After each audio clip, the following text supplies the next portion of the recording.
Just calm crickets, all doing their little thing, being nice and comfortable and pleasant, while they're about to be stomped in the head because they were crickets. For those all of you on Prodcast or Pastcast, this should be BTWRLM198. For those of you who want to go get the content, just put that in a search engine and you get to the webpage at reallibertymedia.com, and you can go through my content as I go through it and just give you the headlines mostly and don't read too much from it, partly because I think you need to read for yourself. You need to start working things out yourself. It just keeps coming, repeats back over and over. There's a definite and distinct difference between listening to what I say and putting in application, and getting what you know to actually do something and work, not going in the wrong way, losing, and then getting beat down and saying, okay, well, you can't do that, and so there's nothing you can do. And it's not so just because you do the right thing doesn't mean it immediately makes the world all right. And this is another reminder that a lot of the world is not right. And we were here now in our peopleness, trying to work out the problem that we have amongst ourselves, that we aren't so nice. We can think we're nice, and we may get in groups of people that we think we're nice, but ultimately there's going to be some rough edges. People have ideas. People are motivated by all kinds of interesting things that are not necessarily good for them. And so that's not going to make it. That's not going to work. We see that happening right now. We won't get too much into, like, you see what happened with the Trump issue. And so I guess we do have a new president. I don't get to talk much about the unqualified one anymore. And I can't tell you how glad I am to see that that wound leave us. I watched that come in. I predicted all that. It turned out to be probably everything and more. I couldn't, you can't do anything specific. But at any rate, so we'll see what the next potential wound has for us. And as I said before, we're working very, very hard to claw ourselves out of the stinking abyss. This is not an easy thing to do. There's a mentality in the world that does not want to look at objective bases that we have established for ourselves. And that is seems to be our mission, that we go around showing that the system that exists is not the system that was supposed to be. And there's a big resistance about the way it is now, and that way it is now has been contorted and adulterated to what most all of us, most everybody listening to me has never seen a different adulteration. Some of us have seen and didn't know, or actually by before some of us, still, there was another shift, and we didn't see that. We were born into all this. So we were born into a system we really can't taste, touch, or smell. But we can if we take off the abstraction goggles, if we stop making excuses, if we stop thinking we know so much and start doing much. That takes proper action. But before that, you have to gain some understanding. We can make it any name. I've chosen the battlefield because that seems to correlate so well across so many different authorities and jurisdictions of things that we've made up. It's all fiction, folks, and I don't mean that in a negative way. Fictions are tools that can be used as tools. But the problem has been we were not understanding about what others have taken advantage of all that to give themselves preferential treatment and advantage. And so now we squawk and complain continuously about this advantage. And we get to the things like the 99%, the 1%, and then they know us so well, better than we know ourselves. They get a few of us to get out there and destroy garbage cans. And those that destroy the garbage cans don't understand that is their expression. But what is that expression? That's the limit of their power right there. They can't even do more than destroy a garbage can or break some glass or something. And so there's a whole other way that I've seen that we could work this out, and we sit in a much stronger place. And that's what I've been trying to get us to observe. There's a place apart of what you see, and there's a place apart with an objective basis by which that can be measured. In other words, there's a vocabulary, if I can say it that way. There's a discussion that can be had that government can't touch. And when it does, it's immediately, at least minimally, a felony. Minimally, a felony. We're not talking small potatoes here. And that's on the penal side, the criminal side. I'm not even talking about the fiduciary side. And then we have the omission and commission stuff. I've talked about all this. So, get over to what I wanted to start with. This week, if you tuned into Smoke and Mirrors, there was Jennifer Ruby, I think her name was, on talking about her experience with patents. And I would refer you to that. And listen, it's they kind of went off and on about things, and they'd stayed pretty good to it, but they moved around. But you wanted to listen to the patent information, and I'm sitting. I got in a little late, but I was able to listen to some of it, and I'm sitting here listening, and I'm qualifying everything that's being said, and I have to say she did fairly well. But interestingly, the same problem, and not to dismiss anything here, just to show a correction. I'm trying to augment something here to get you. It seems to be a problem that leads people into a problem of perception and then action. And this is why these are so correlated and so important to understand. Most of the information she did really well. I would say, okay, now that you've spoken about this, I'm talking to myself now. Yes, I do that sometimes, listening to people. Now that you've broached that idea, now you need to move into this area. Now you need to move there. And she was actually pretty good near the end of that broadcast. One in particular that I'm always interested in is that people who understand this soil disposal will also talk about the relation back doctrine, who know what they're doing. And not to say that now because you can say, I talk about the relation back doctrine, I know all about it. No, there's a real thing behind that. And sure enough, she talked about it, and she talked about it right in line with where she was going. And I felt really good about that. Then at the end of the broadcast, just so happens, some of her study and a lot of her study has come from my colleague, actually, in which I felt that started to make sense why my confirmation, her ability to go through it, was really consistent with what I understand. And I don't know if a lot of you have been with me that forever and long, but Ron Gibson and I did a 2 separate program broadcast. I think it might have been so far back as to be on Revolution Broadcasting, though I don't remember. I forgot to go look and see if I could find that. And we talked about the process of patenting and bringing yourself to accepting the assignment, the assignee status. Now, this is where the problem I perceive a problem, and it came out this week. I was talking with somebody this week about their interest and endeavor to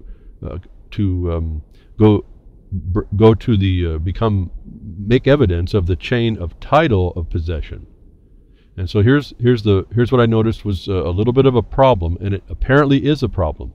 There's a concept, and I don't know where it all came from, and I haven't researched where the origins are. It's something about bringing the patent forward. Now, I'll just let you know that's not really what's going on, and I'll agree with it only to the extent that if you know what you're saying when you say you bring the patent forward.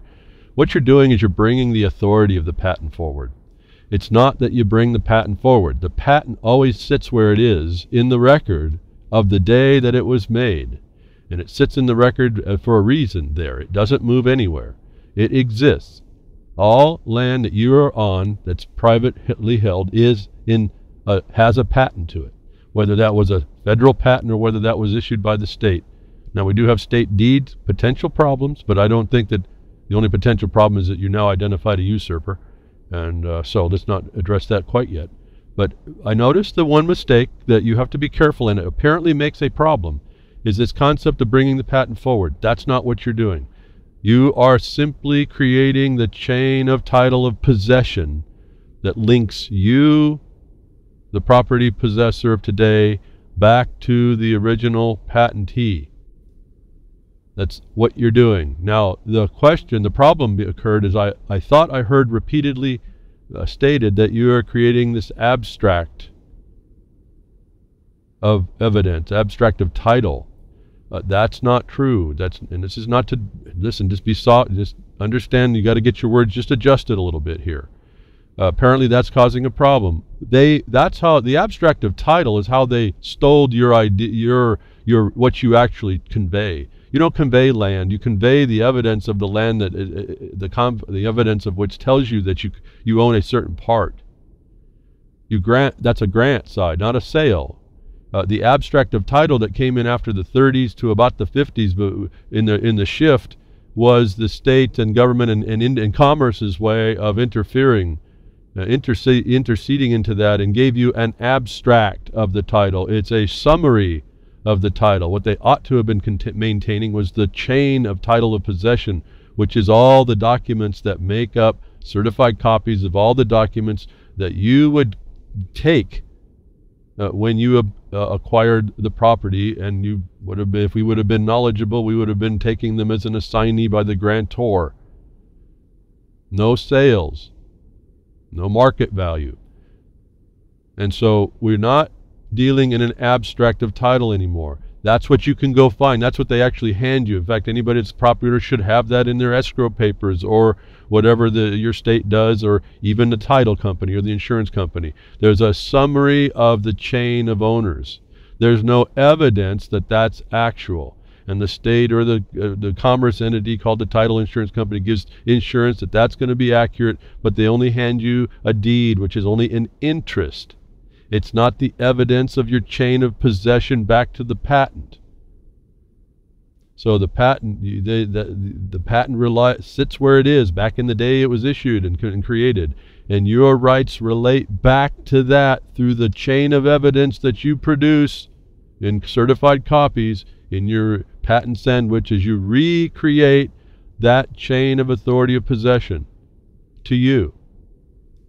The abstract was the summary. You are not doing that anymore. So I want to make that clarity. If you did listen, if you don't listen, didn't hear that, then I'm clarifying that for you before you get involved, because I've been talking to people and that seems to be a problem. They're confusing this idea. The abstract is a summary. You are going back and you are creating the chain of evidence of possession.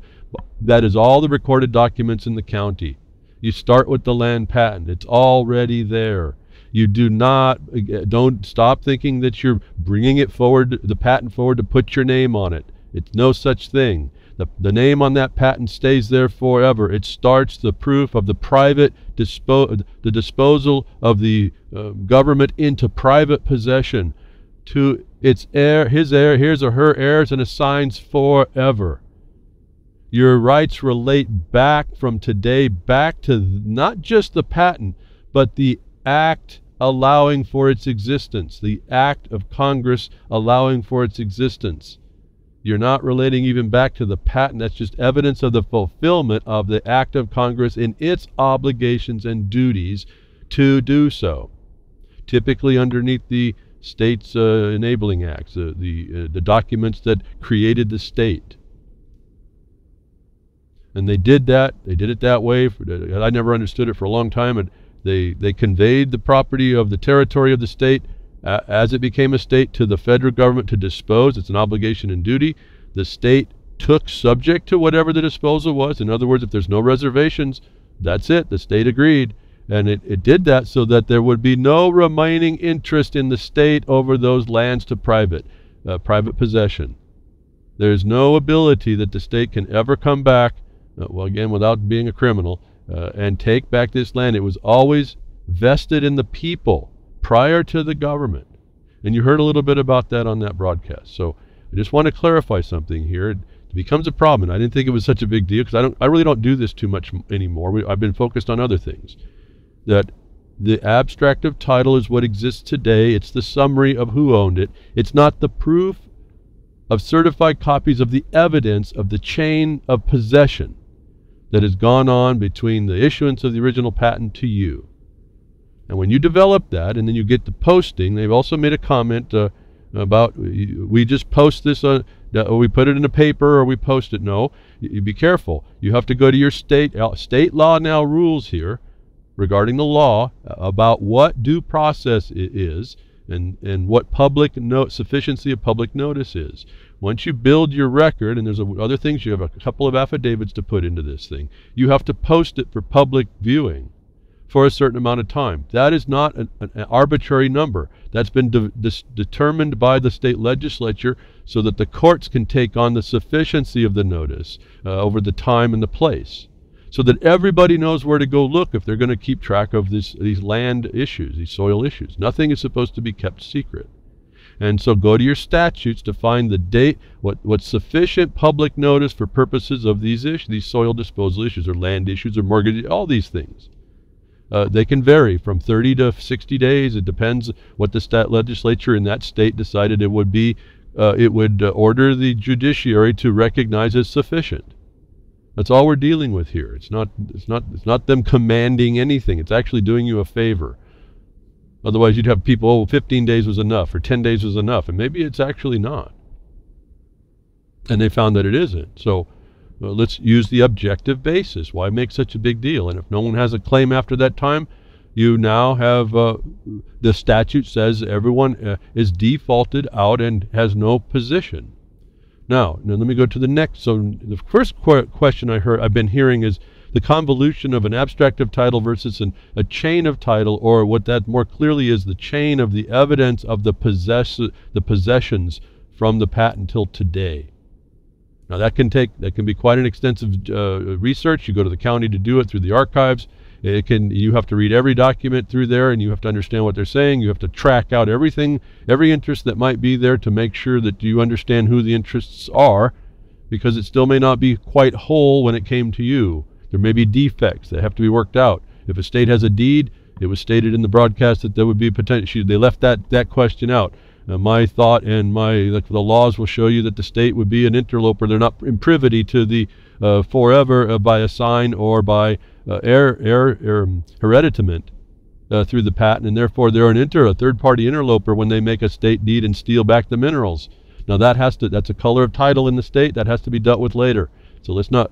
I want to broach that just to let you know you're going to have to. I think there's an answer to it, but you have to have your evidence first. Your evidence is recreating and not in creation and fabrication. It's recompiling is what it is. The chain of evidence of authority between you, the proper possessor, who you have to prove yourself to, even through your deed. Your deed gives you that interest if there's no encumbrance. And then mortgages, there's only an encumbrance over the commerce side, not the patent. So you have to still be subject to your own agreements, but it's not supposed to interfere. Now the state has made a statement about homestead exemptions. I don't think that that's valid. For the most part, I would just go with it if that's what all we had to go with until we got better knowledge. But it says assigns and heirs and assigns forever to the exclusion of the state and the federal government. Just means just exactly that. And anything being created in contrary to that is not valid.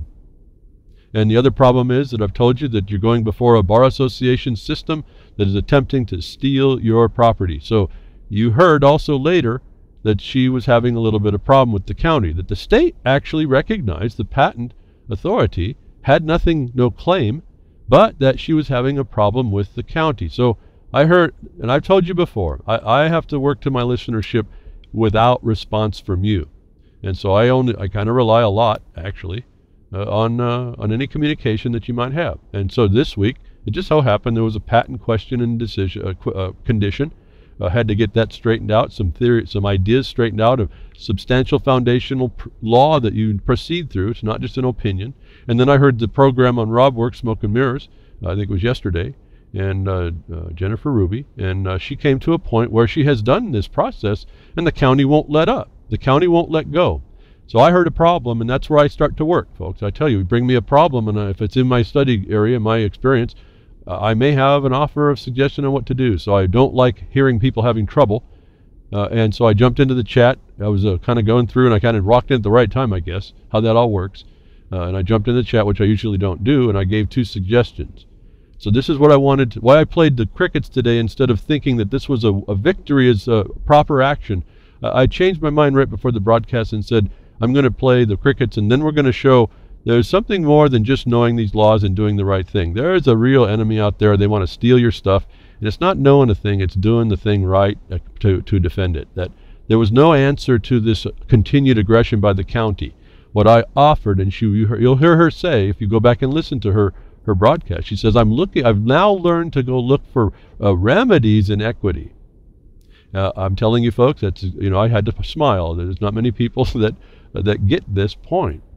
So I jumped in, and the only thing that came to my mind when she's talking about having to defend about a case coming in February, she has a problem. She has a question. She didn't have an answer.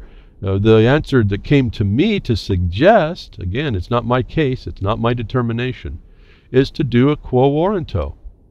A quo warranto against the judge, against the capacity of the court, his capacity, his competence, and the establishment authority of the court to redetermine the patent upon a fraud, upon felony, and upon color of authority interposition as a due process violation of the court, what's called a fraud upon the court. Fraud upon the court's not a fraud. It's a destruction of due process. And you ask that you do a quo warranto, that's a remedy in equity, that shifts the burden. I keep suggesting all these things to you, that how you now have to use this against them when the criminal is coming to steal your stuff. And you ask the judge to show in the record his or her burden, how he has capacity, how he has competence, how the court itself that he resides in has the establishment power to contravene and determine an issue before the court, and then also upon a fraud, felonies, and the fraud upon the court. Now, I don't know of any judge that can answer in the affirmative that he has it, so you'll find another enemy that's coming against fiduciary breach now in the form of an officer if they don't relieve and say they don't have authority and dismiss the case as essentially being frivolous, and then go after the county officials that are pressing that attack against a patent. So here's the point is that it's not enough that she did the work. That's the evidence of her right.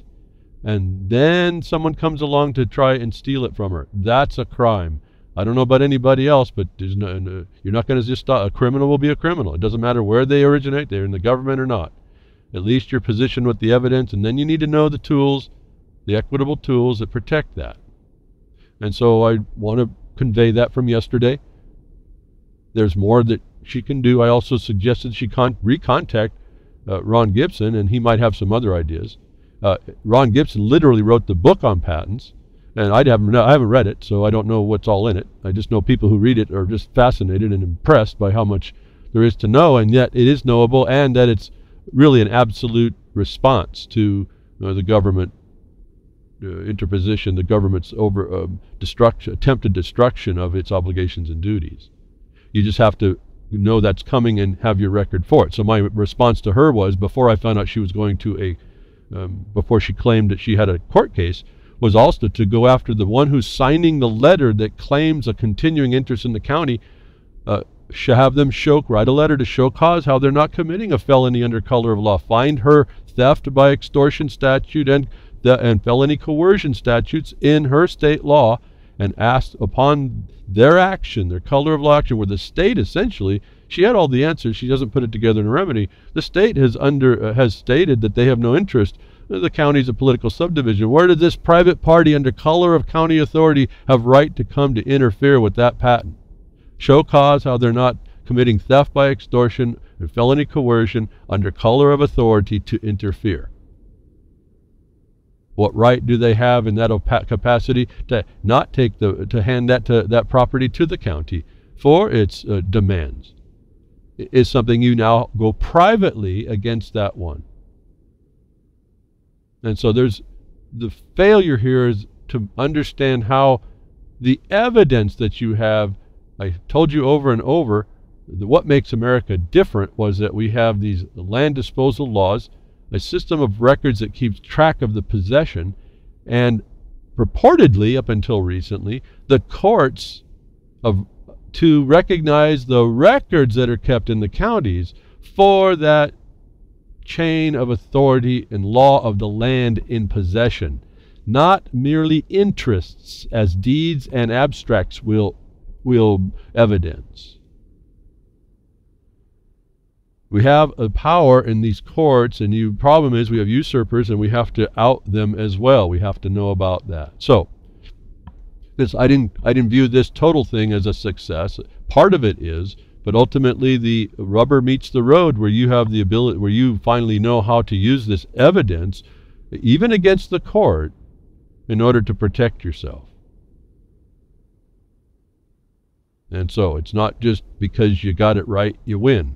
When we finally stop being a people that attack each other, it'll be a better day. Until then, we are sitting in a precarious position that we really ought not have ever been placed. But we, the people, have allowed the criminality against us. And that's, again, the accessories. We're accessories to the crime against us. As I look up, I've got this little page. I just put some notes down on my search idea. I noticed landgrantpatent.org was the organization that she has, or the website, and it says right on the title, and this is what kind of got me to start talking about this, in the confusion, chain of title equals abstract of title.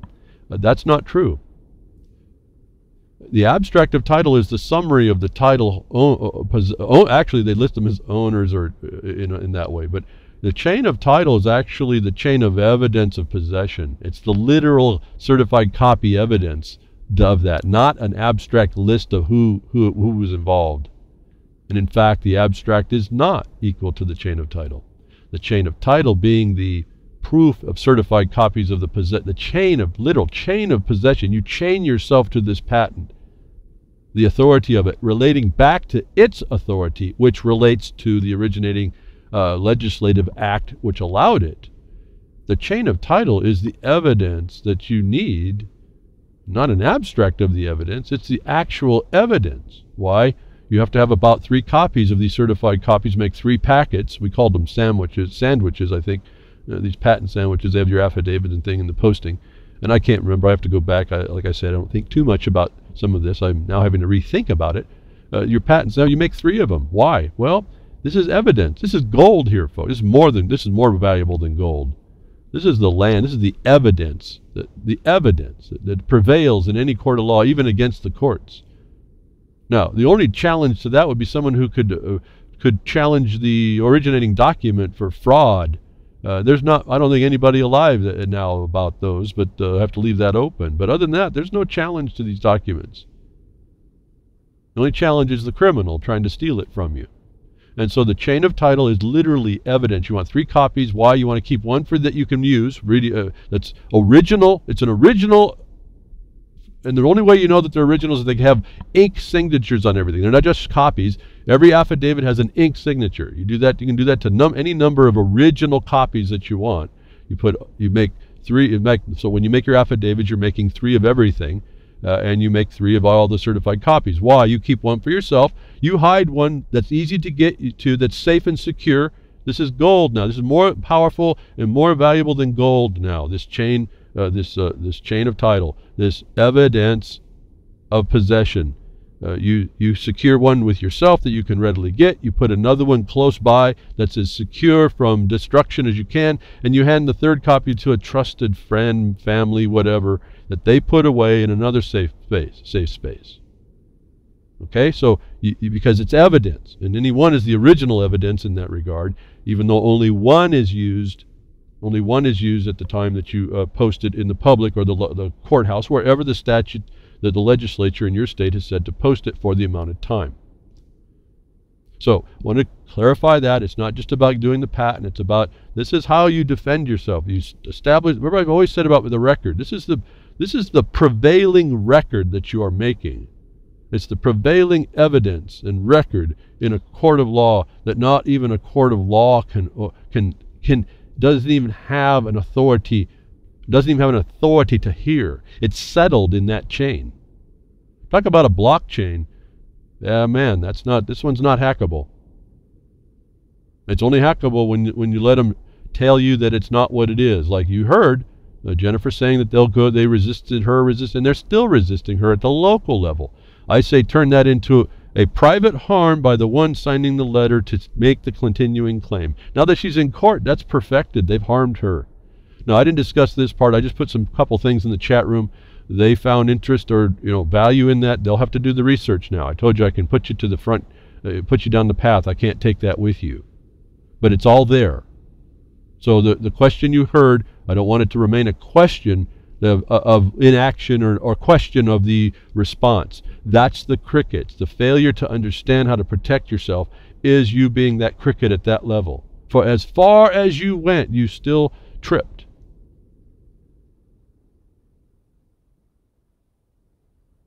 So we're talking strictly on the title, on the chain of evidence to you, and that establishes your when you finally get your affidavit, you're an assignee. You're not the hereditament side. You're only the assignee, which is still is equal.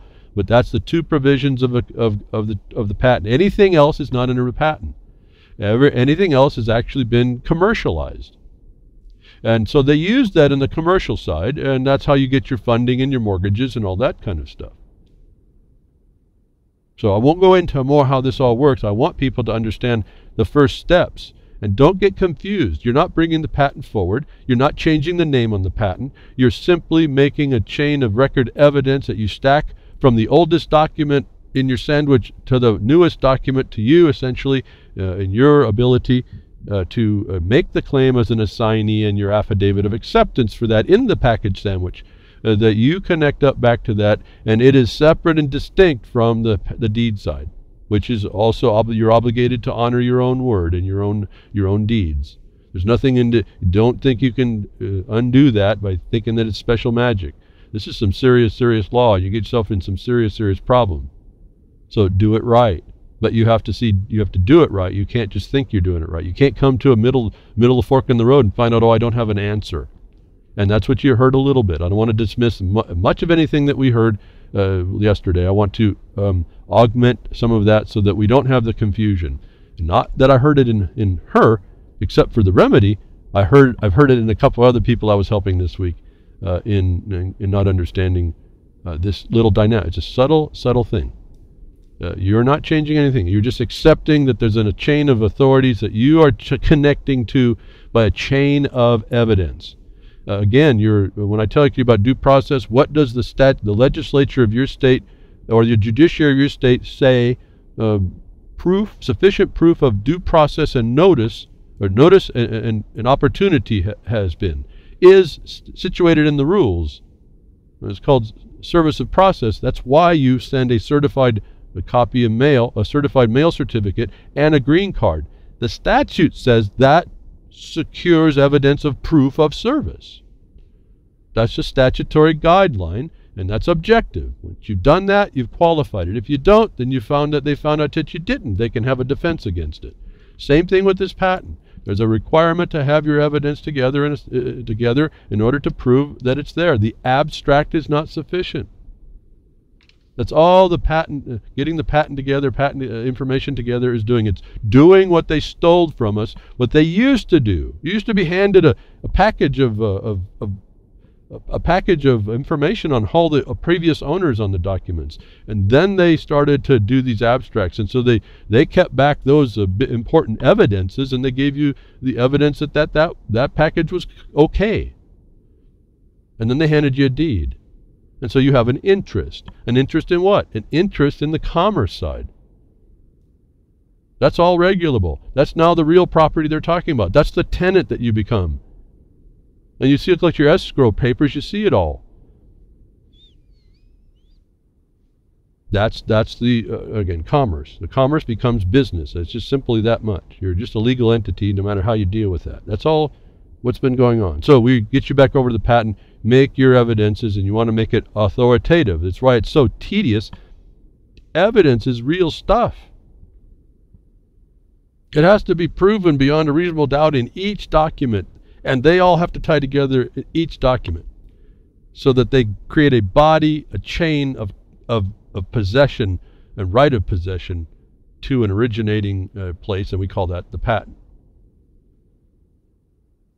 Don't get lost in the allodial. That just tells you the quality, but we're not recognizing that here necessarily in the first instance. You do it by, you recognize the power of that through the allodial view. You just recognize it in how everyone can't touch it. And this is the thing I think people are missing. We were in a discussion in the UC-wide chat. It's like, oh, we got to go through these dictionaries. I said, I haven't used a dictionary now. It doesn't mean I don't know words. I know words. So there's only two actual dictionaries that legal and law looks at, and it's been declared by the legislature of the state, which is where your property is. And it says the 1828 dictionary, and then the other dictionary that most people kind of look past and poo-poo is the one in the statutes. And I haven't really used the dictionary for a long, long time to be effective in what I'm doing, because it's not about the definition of the words. It's about the principles underlying what's going on that's being violated. That the acts and the actions and the subject matter that you use define the separation. You know, get into the tedium of the words. When I'm talking, you've heard me say possession, possession, possession. Then I mentioned interest. They're not the same. When I'm mentioning interest in property, it's not the same as possession of it. And are you possessing the land? No, you possess the evidence that you have right in exclusive use and enjoyment of a parcel, if I can call it that way.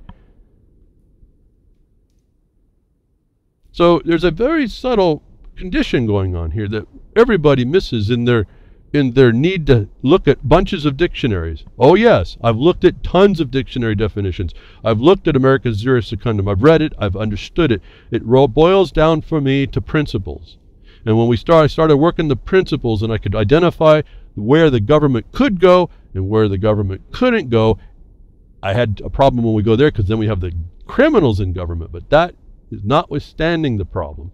And I could also then say, well, if I use the word possession, that's outside of the realm of a legal interest. Interest is not possession, not in the concept of the soil. And so the language it defined itself as subject matter wise, not dictionary wise. And this is where I see a lot of people doing a problem when they analyze too deeply without context, purpose, intent, and place, and there are other things, terminology. So enough on all that. I hope those of you that are interested, understand there's really a certain way to go through this. I didn't define that. And when you talk about what form do you use, the form is described in the requirements. It's not a form like we would typically be handed to us to sign, like an application, already made out to us so we can cut our own throat and hang ourselves to bleed.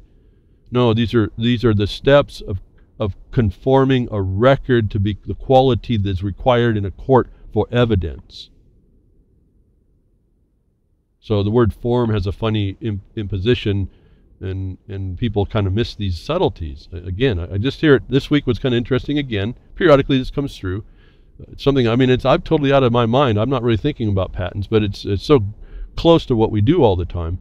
When I talk about mining rights and mining property, that's as patent. We're dealing in that all the time, but it's not so formalized because of this obstruction that the government allowed when they went from a system of evidence being granted and people knowing that to a system of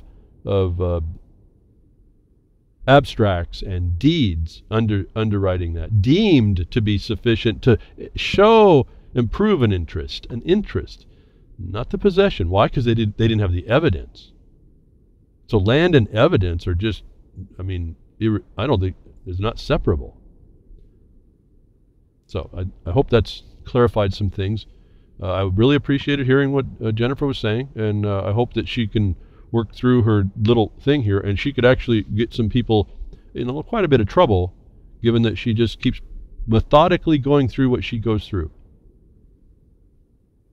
So while I'm not saying it defeated the crickets, she's so very close, and the way why it's not being the crickets aren't defeated in that instance is because of the lack of proper knowledge of the more proper response against a well-known oppression and criminal conduct within the system itself.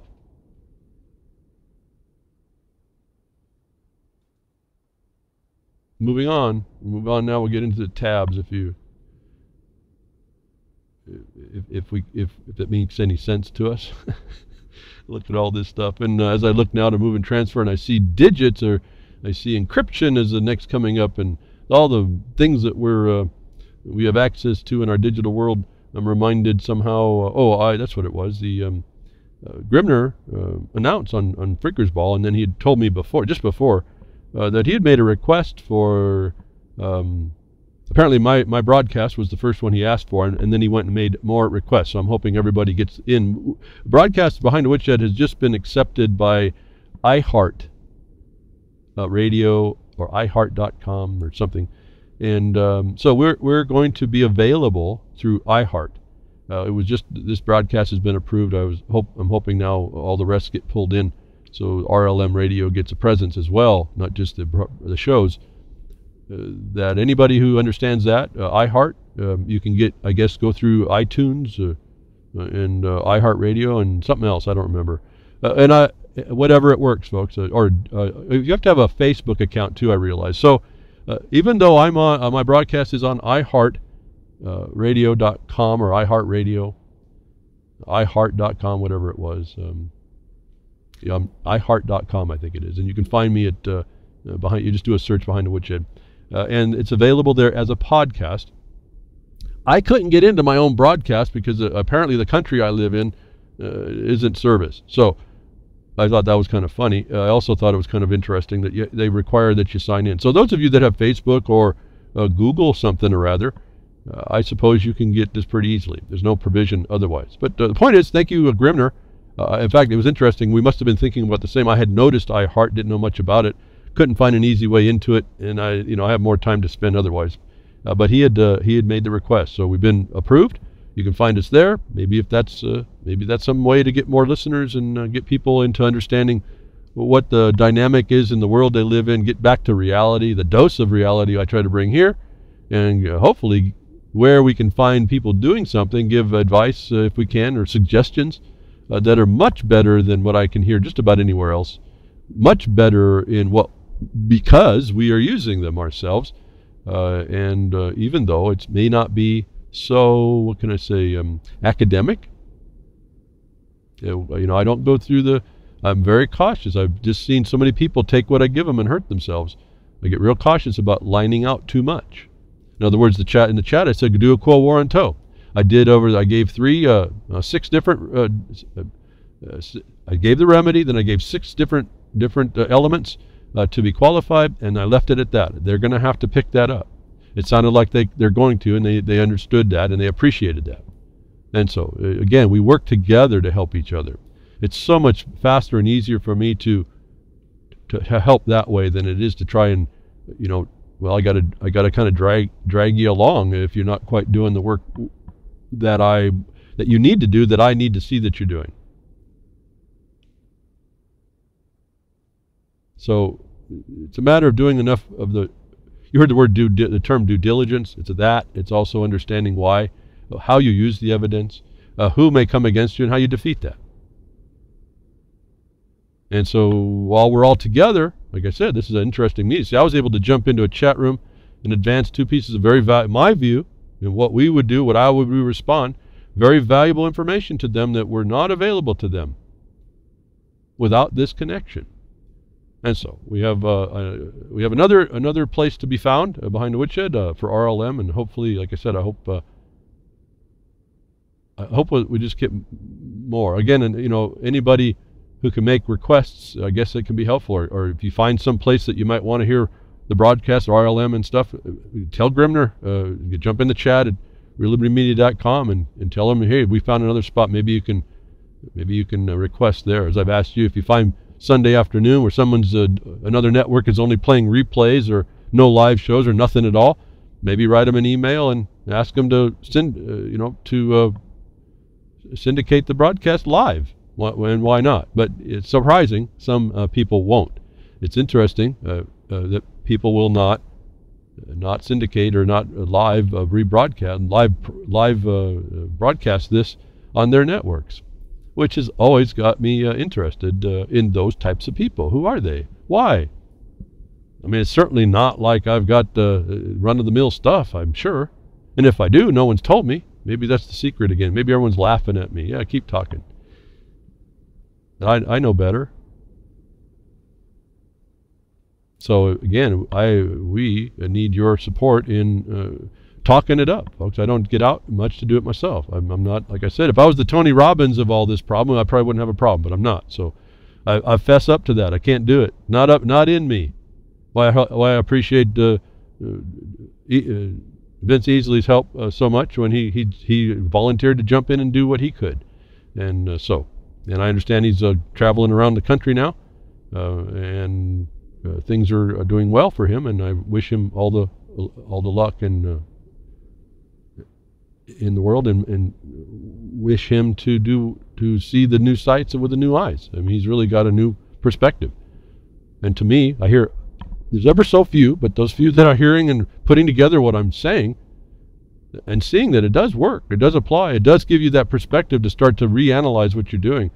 That's really all I need to continue. I really don't get behind the continual naysayers. Those are people that just would rather continue to complain. Don't offer a solution different either. That's the other thing that gets me. I mean, wouldn't that be great if all of us didn't have an answer, but we were all doing the thing we thought we needed to do? Right? I mean, we would at least see things going on. Right now, we're just hearing complaining and false starts, and oh, I don't understand this, and I don't see what you're talking about, and oh, I know it all, and so I'm gonna just stick to what I all know, and it's actually nothing. Why? Because it's just an engine revving without any traction. Just sits there revving your motor. And against that, we're so far. The people I work with are so far beyond that. It's not even funny. Even though it takes so bleeding slow to see things happen, and that's been a real. If that's one thing I've been learning, it's to be patient. I'll tell you that. Even though that when they come on you, it's all in a fervor, and you better have some answers quick. So for me, the patent issue was a patent information you can listen to pretty well, just to augment if you please, augment what I've said about that, and build your patent chain of evidence, and then don't just jump into it. Then start conferring with people about the right thing to do, and please discern who's telling you the right stuff. I don't know what else to say about that. It's a little bit more difficult because everyone has all these ideas that sound good, but they really aren't. They don't, and I think the point is they don't understand the foundation. In the concept of moving the patent forward, that doesn't sound, just on surface, that doesn't sound too bad. But what it's done in the concept for people has created false impressions, which has either stopped people or confused people or got them going down the wrong understanding. And it's not all that complicated. So I would prefer what you heard yesterday. We've used this for years and years and years. Hardly nobody talks about it except for us. So when she used it, I realized, wow, somebody's listening to what we were saying. It's called the relation-backed doctrine.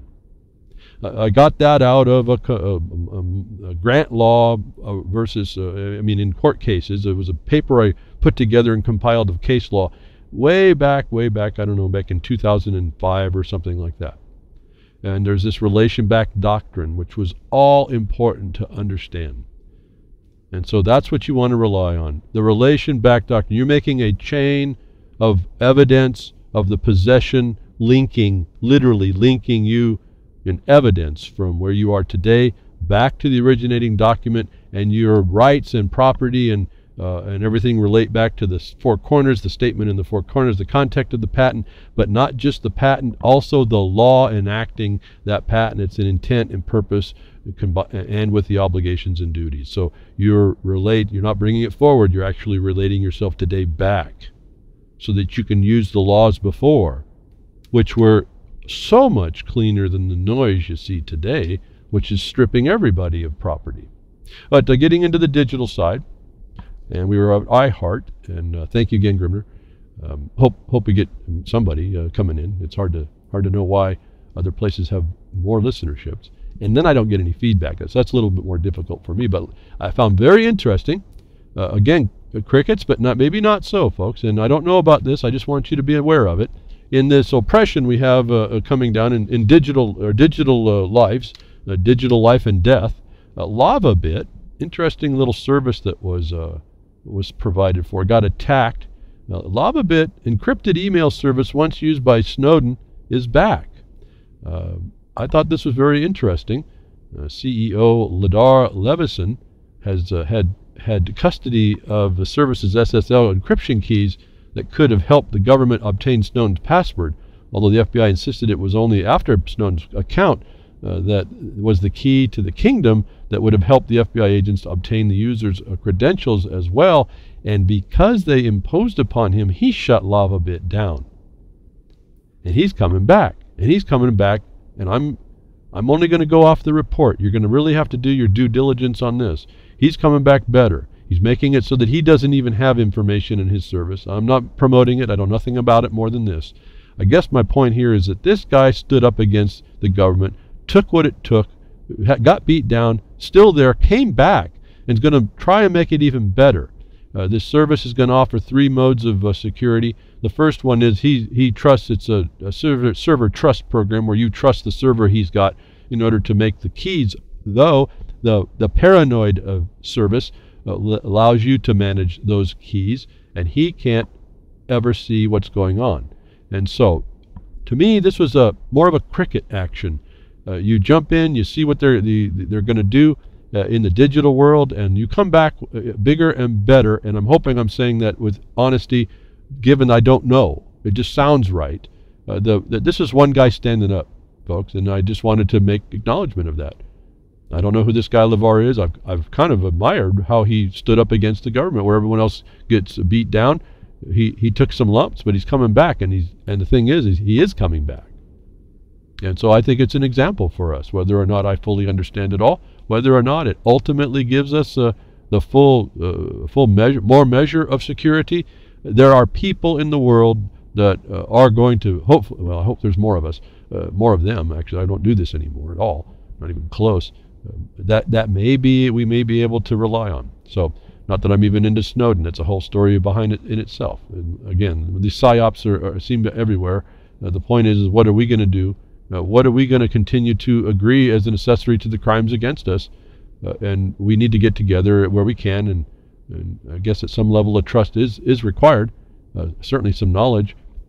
But open sourcing all that, I think he is also open sourcing that system, may provide some more, not a lot, I mean not guaranteed, but some more opinions about the securities of it. And I say there's now no absolute, because as you know, lots of people are looking at Linux, and they've been finding, these Linux has quite a few problems actually. They've been sitting there for years. So the digital world is your digital life, is your digital death as well, and it's available to be hacked by whomever, it seems. Certainly better and smarter than you. So the interesting thing about law of the land, literally the patent is the law of your land, and the law that enabled that, that's not hackable so easily, right? That's why I was telling you about the Chicago County Court going to the blockchain for property. See, they're just doing it on an abstract title. I told you then, it's not the evidence of the chain of possession. So you can never get the authority, the evidence, can you? I hope my last, hour? Or, yeah, I took an hour to do all that. I was supposed to go a whole lot faster today. So much to talk about. My last hour should have pointed that out as well. And as I say that, just the word consistency pops in my mind. This is just confirmation and consistency of what I've been telling you all this time, whether or not you put that 2 and 2 together. You connected those dots. The evidence, real evidence, is all important. Vulnerabilities in the digital life and death here could mean your digital life and death, and whether or not you take it on and how much. $billion hacker gang now using Google services to control its banking malware. To me, I don't even need to know the story. Google is allowing themselves to be used by a hacking gang. This is just one big mess. Digital vulnerabilities left and right, and aiders and abettors everywhere. One of the most successful cyber criminal gangs ever that's known for the theft of $1 billion from over 100 banks across 30 countries back in 2015 is back with a bang.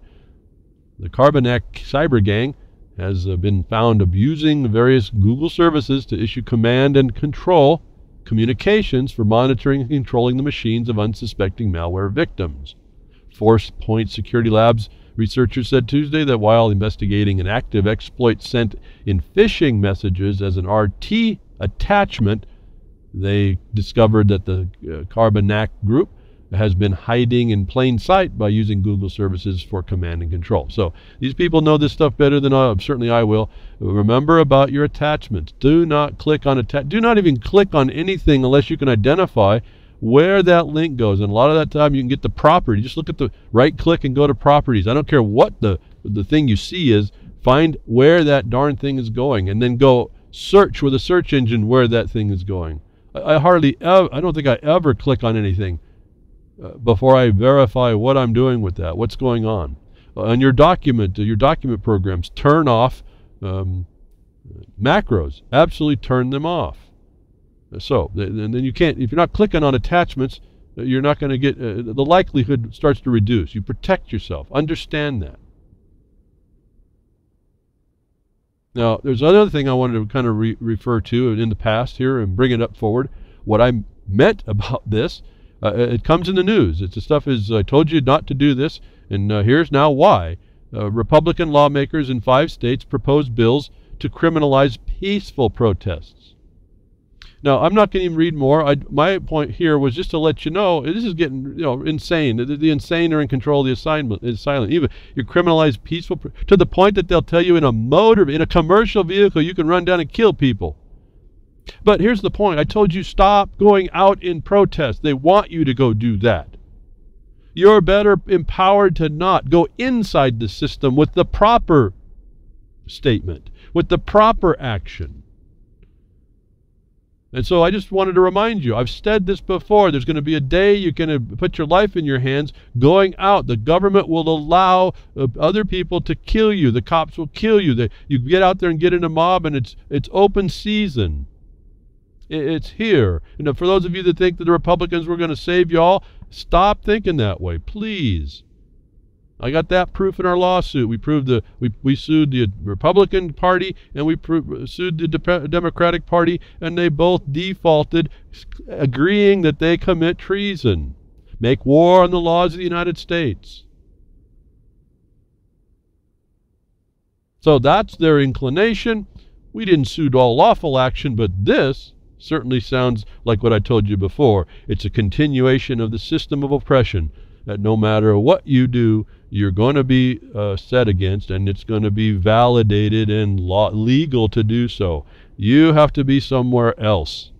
Don't go out in that battlefield. You see how it gets turned anyway. If anybody doesn't understand this, the United States of America is under its color revolution now. You're missing a lot.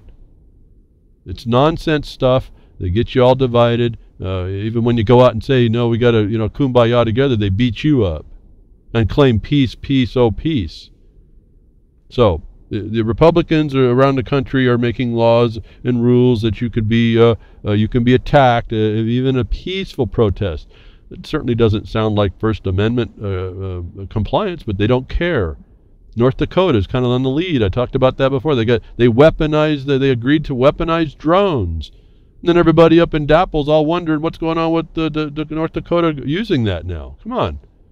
I told you, don't be there. Be somewhere else. Be and do better. So enough with that. I didn't want to bring him up too much, but I wanted to at least touch base for a memory aid into the future, because this guy's young enough. He's going to be around with us, the unqualified one. I found this. I didn't quite get this before. His final act was that final helicopter ride. I really was waiting for that final act of that helicopter ride. He gets out of town. Gets out of Dodge. Well, he went to a military base and made another speech. But notwithstanding, Obama's legacy makeover, an 8-year reality check was written here in January 11th that I wanted to talk to you before. Only thing I want to point, this will be in the blogcaster. I won't go through it. It's a listing of a lot of the reality of this guy Obama and what he did that I think if you take cognizance of and have in your mind, will be useful in the future to demarcate what was done and what we have to focus on undoing, whether it's this guy Trump or whether it's our suggestions or whatever influence we can have, that we need to, as you heard, I think Trump's some initial actions were to actually start repealing certain things. I understand he's going to have 168 executive orders, repealing a lot of executive orders.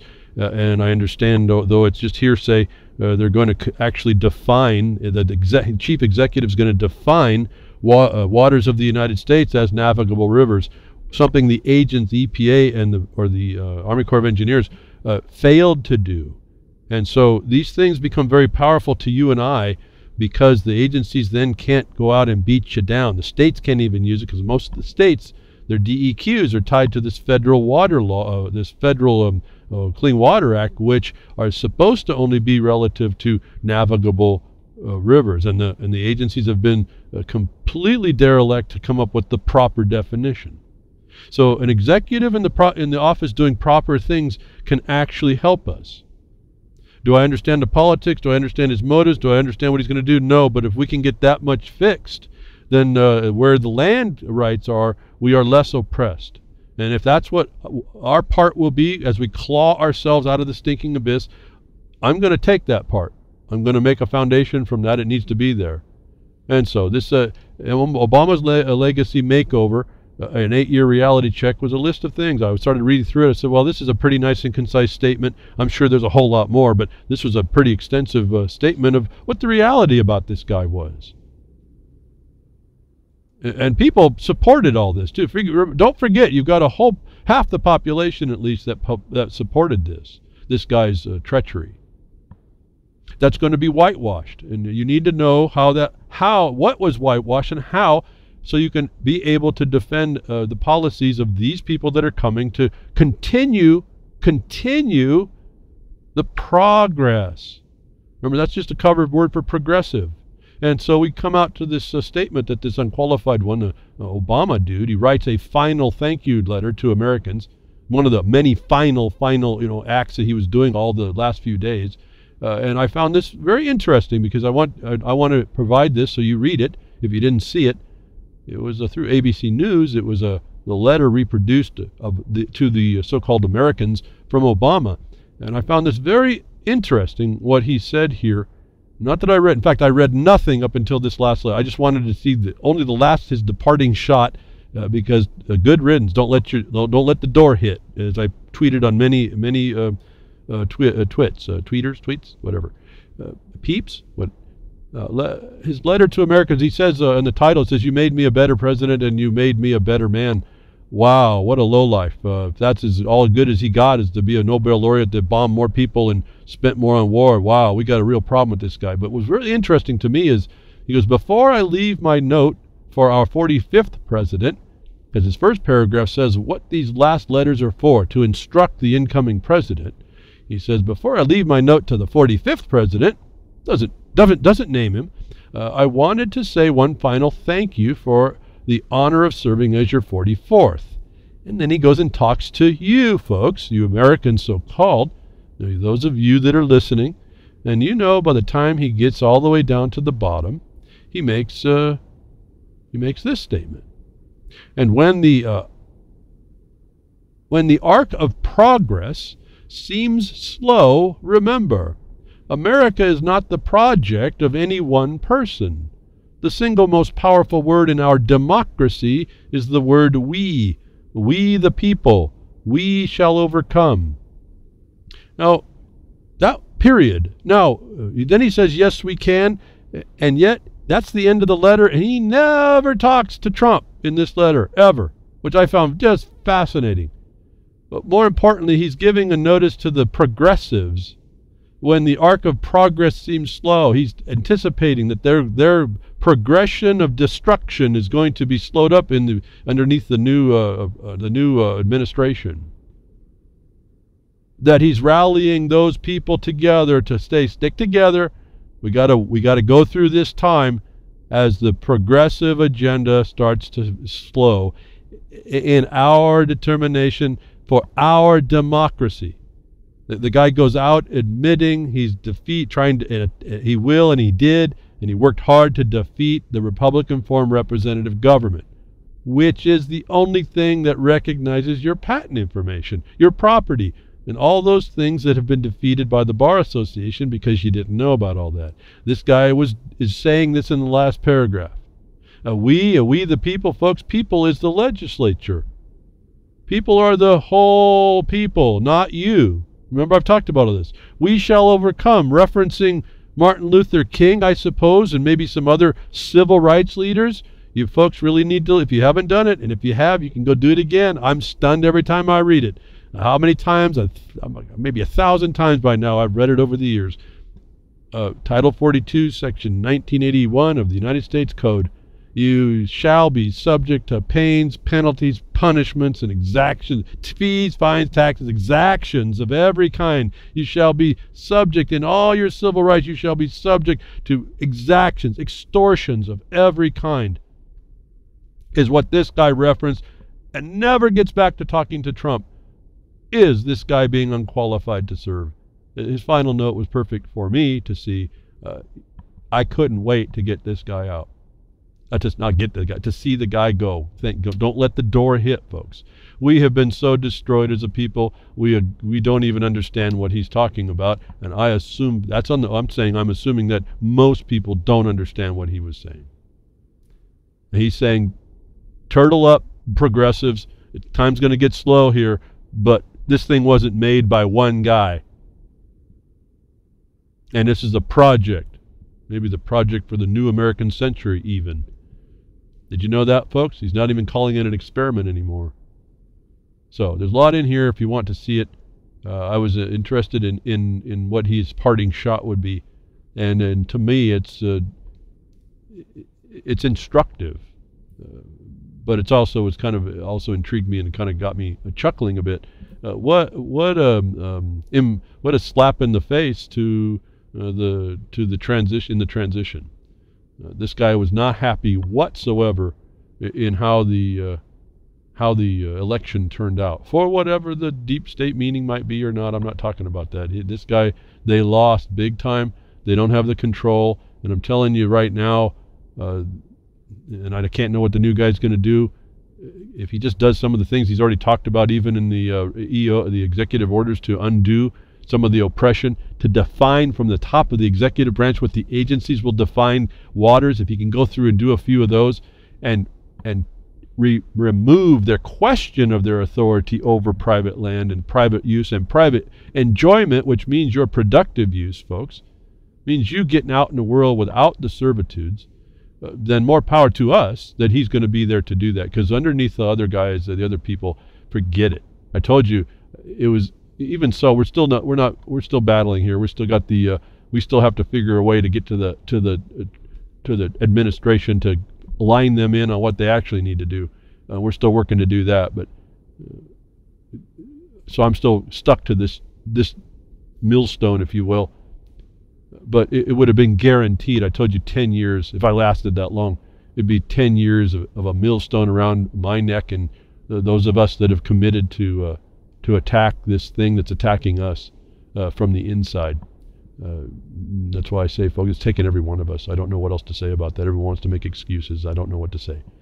That doesn't stop me from disregarding all the pretenders, all the complainers, all the contrarians, more importantly, all the noise. We just keep doing what we do. And because there's only a handful of us doing it, and I'm talking a handful of us across the nation. There's the people I work with. I'm sure there's other groups of people that are doing it right. There's little pockets here and there that start to understand better and do better. But that's why it goes so slow.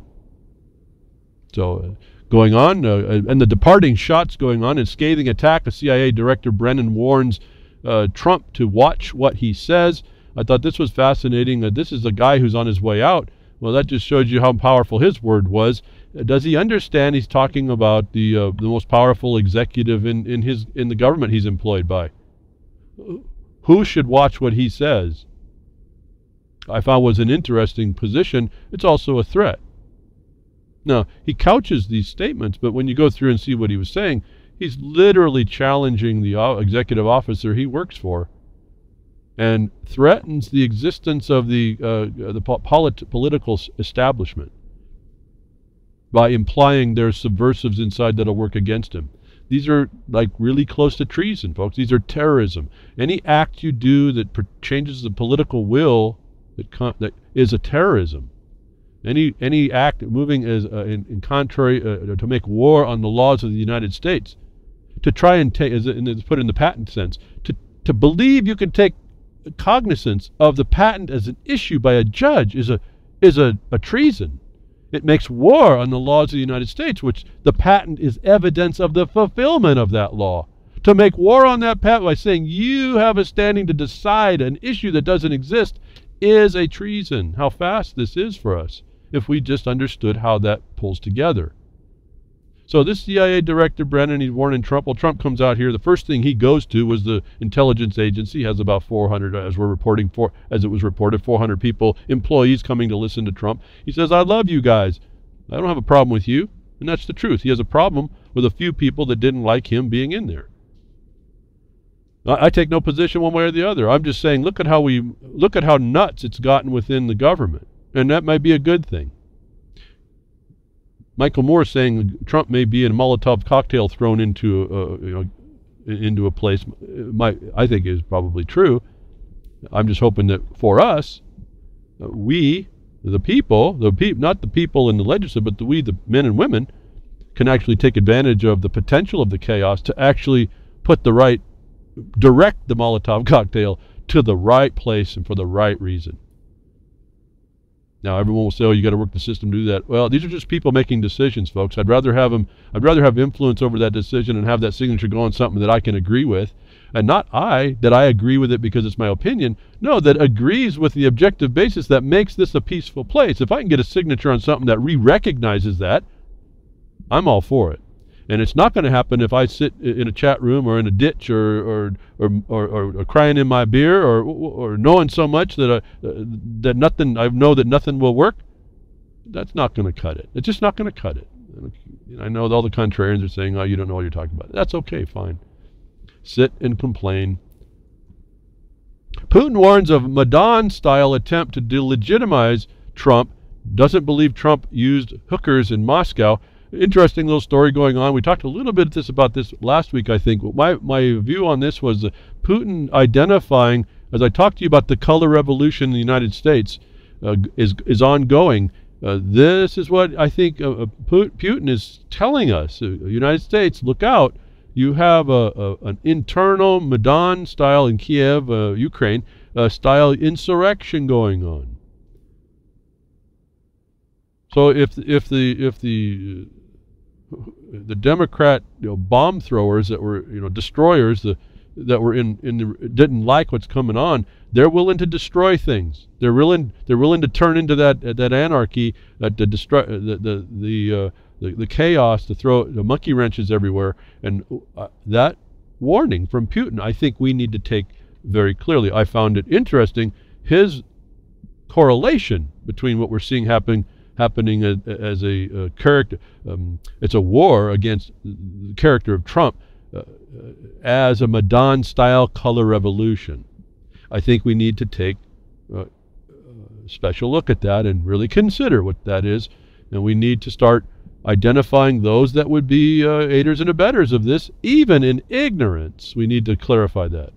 Another, call out what they're doing as opposed to what they say they're doing. Put the terms, the factual terms on what's going on, and don't give it any air at all. We have to raise the bar of principle here. You don't tolerate, even if it's an expression. There's no expression actually being made for dumping a garbage can over and lighting it on fire, and then having a photographer called a so-called journalist step up to a wad of paper burning and saying this is the conflagration of protest. It doesn't mean anything. It's not something we can allow. A lot of people are talking about it. Another, like the Million Woman March that's going on. They're saying, well, where were you when Obama was bombing the world? Where were you when Israel was bombing the Palestinians? Where were you when this hypocrisy was happening with Clinton and all this? Where were you, folks? Call it out. We have to stop the insanity somewhere. I don't know if you can. If you got a bunch of insane people, I'm not sure if it's truly possible. So you have to understand that's one of the obstacles. I don't know what they think they're doing. You burn a trash can, all of a sudden Trump loses power. I don't understand what that is. I don't know how it influences anybody. But they're doing it. This is what people go to. We are so immature as well that this is, again, the kind, it kind of relates into thinking you know a lot and you don't know a damn thing.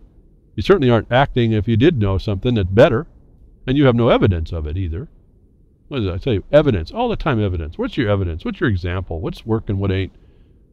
Give me what you're doing. So if it doesn't work, be honest that it doesn't work, so we all don't make that mistake. So we can get past that. So, okay, great, thank you. I don't like that you made the mistake. Glad that you survived it. Let's not do that again. Let's keep moving. Talked before as well. I want to keep touching these things that keep coming back and around. They're notices to y'all. This is I don't know quite how it works out, and I don't know when it does, and I don't know how much we're insulated in the United States of America. They keep threatening the thing. They keep giving us a threat about now China. We're pivoting to China. They can destroy us economically and all this other stuff. And so the writing's on the wall. I don't think it's about that. It's about getting you to agree to your next servitude. Clamp the chains on a little bit, the shackles on a little bit tighter.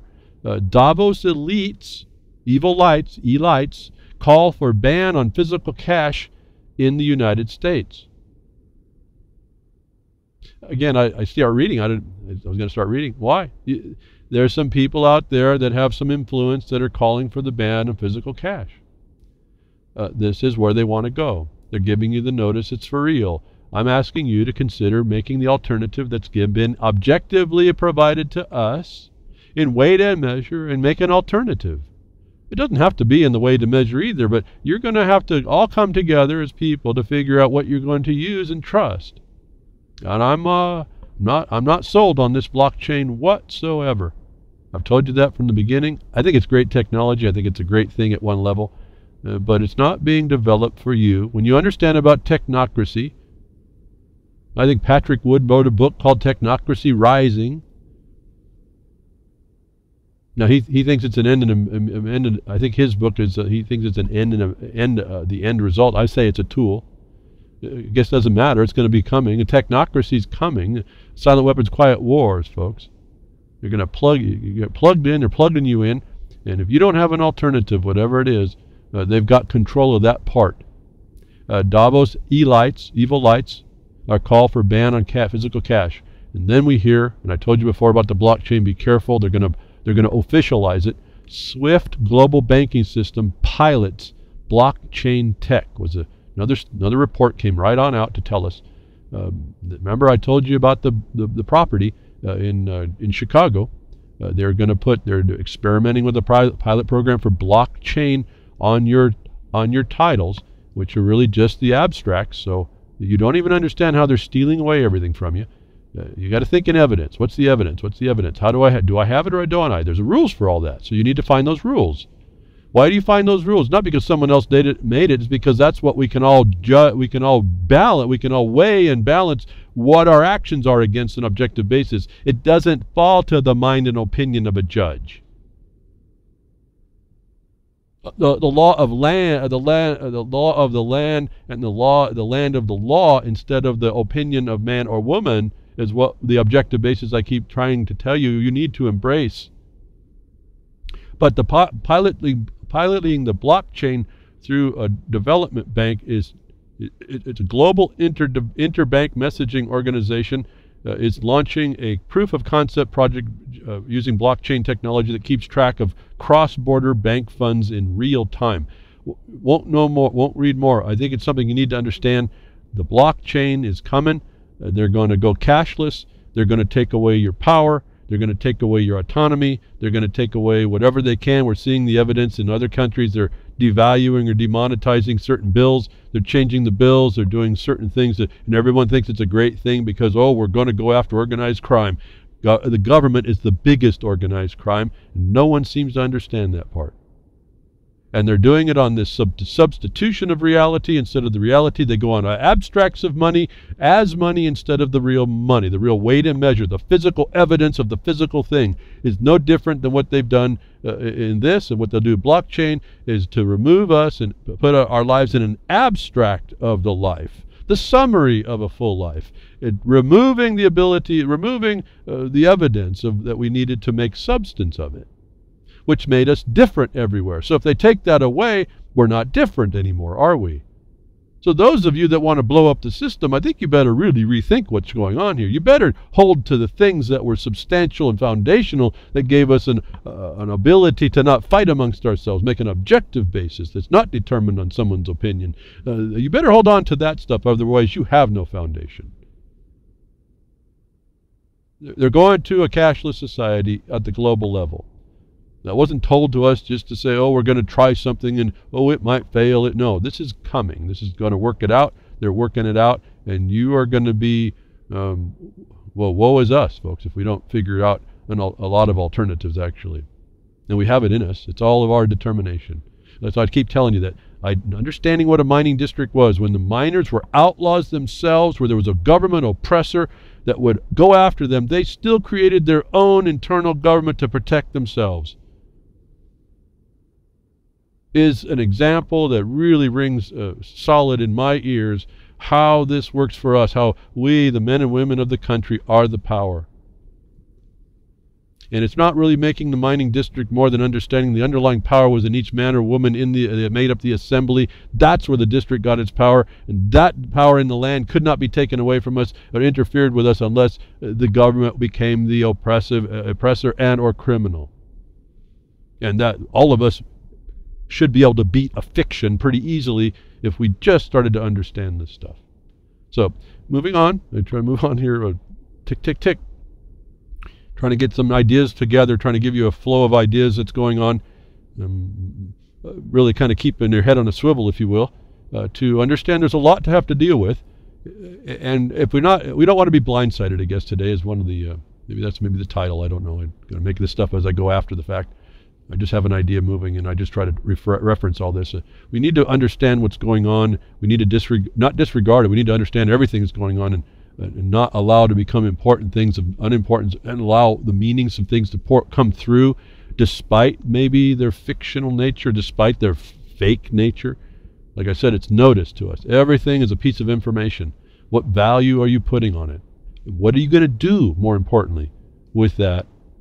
If anything, even holding it as a standard might even be of value. So I'm not making that decision. I'm trying to explain certain underlying principles of what's going on that we really have to hold to. And if we don't put those principles in action, our customs and traditions and things like that, those are so, so important. I can't even tell you. I can't even describe to you how important they are when you look at the system. And we do that. Those are all in us to do. Assange would agree to extradition if Obama pardons Chelsea Manning, WikiLeaks says, I couldn't get to this. I broached the idea of the problem of pardoning, correct? Last week. That's why I'm only talking about it today. The unqualified one, in fact, did what? What was my discussion last week? Was the deciding factor pardoning or clemency when I said that the million witnesses said that Snowden needed to be pardoned? And I said that was the wrong answer, and now we have a bunch of million-plus false witnesses because the qualified one can't pardon without a prosecution, without a punishment to relieve fully. There was another provision within that. If you went to go read the definition, it's called clemency. It's not pardon, but it is the same power of the president or the executive officer. Could be the governor. The president of your states is the governor. That the question was, this Assange would agree to extradition to the United States if Obama pardons Chelsea Manning, became a question in the media and the social media, which shows me a complete confusion over this whole issue. It took me 3 or 4 days to finally get an answer that I thought I could trust over this that I didn't see anybody asking. When Obama reduced the sentence of Chelsea Manning till May, and then Chelsea's out, Bradley Manning, genetically he's a male, folks, notwithstanding his feelings. The question was, did Assange, because of the misinterpretation of even the ACLU of what the president could do on the million witnesses of pardon, Is a clemency is a pardon? Did Assange say pardon or clemency? The reports had it all confused. I finally got to the statement of Assange's attorney on a video that actually made the distinction that clemency was way short of the agreement of Assange for a pardon, that he would agree to an extradition. That under even the question of the clemency pardon distinction, the word is, it seems to me, that the Assange's attorney makes the distinction and asserts that Assange said pardon. So, right there, I don't think that Assange is going to agree. I tweeted out a comment, did the WikiLeaks understand the distinction?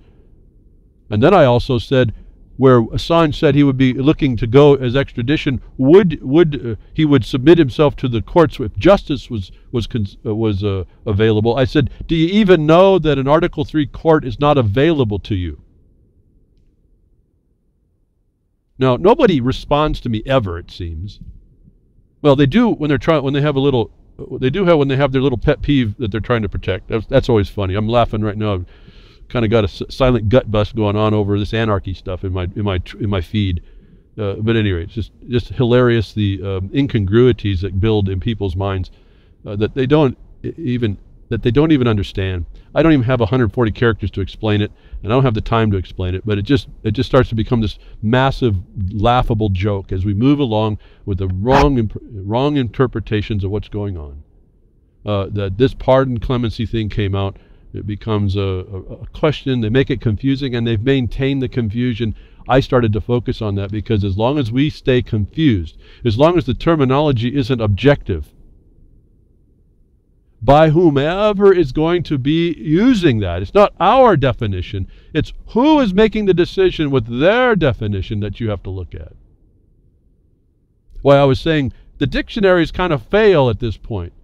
What is their power? You got to go find out what that is, and where do they reference and their action. If they can come and beat you down, you better take reference to what they're talking about. You better use that language.